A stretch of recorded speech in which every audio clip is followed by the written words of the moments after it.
The club was small enough that the laughter felt personal. A crooked neon sign buzzed behind the stage, flickering between open and OP. The microphone smelled faintly of metal and old breath. Maya Brooks stepped into the spotlight, jeans torn at the knee, hair pulled back like she didn't care, like she had nothing left to lose. The audience leaned in. They always did. "Give it up for politicians," she said. "The only people who can rob you, smile about it, and still get applause." Laughter rolled. Maya smiled. Timing perfect. Eyes sharp. But behind the jokes lived a bruise that never faded.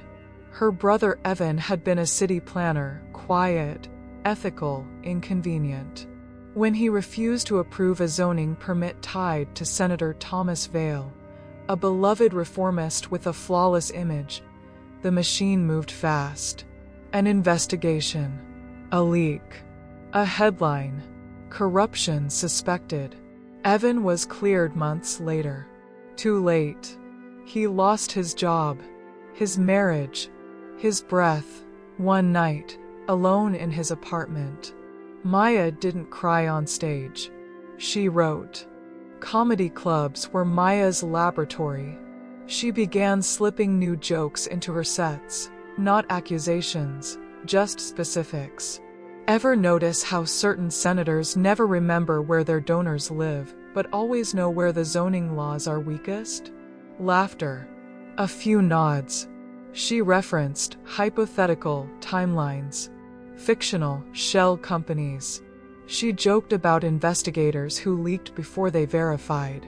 Fans started clipping her sets. Reddit threads bloomed. TikTok stitched her punchlines with news footage. Maya never told people what to think. She let the jokes point. Behind the scenes, she researched obsessively FOIA requests, archived news, forgotten committee transcripts. Every punchline had a footnote. Every laugh was backed by fact. She wasn't telling a story. She was building a case, 3 minutes at a time. The crowd changed. People stopped coming just to laugh. They came to listen. A woman approached Maya after a show. "My cousin worked on Vail's campaign," she whispered. "You should see these emails." A college kid emailed spreadsheets. A retired journalist sent notes he'd never published. Maya became careful, methodical. She tested jokes like evidence, only keeping what survived scrutiny. She started calling the set the roast of lies. When she joked about a fictional senator who panicked when jokes got too accurate, the audience laughed harder. Vail's press team noticed. A statement was released. The senator condemns misinformation disguised as entertainment. Comedy clubs received calls. Bookings disappeared. Maya smiled into the mic. "If you're explaining jokes, you're already losing." The crackdown came quietly. Her accounts flagged. Clips removed. A lawsuit threatened defamation, emotional distress. Maya was invited onto a late-night political panel to discuss the dangers of irresponsible comedy. She agreed. On live television, under studio lights, she sat across from Senator Vail. Calm, polished, smiling. The host asked, "Do you feel responsible for the damage these jokes cause?" Maya nodded. "I do." Vail relaxed. She continued, "That's why I bring receipts." She didn't accuse. She joked.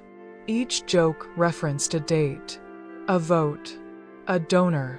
Screens behind them displayed public records as punchlines landed. The audience laughed, then gasped. Vail's smile cracked. The final joke wasn't a joke. Maya leaned into the mic.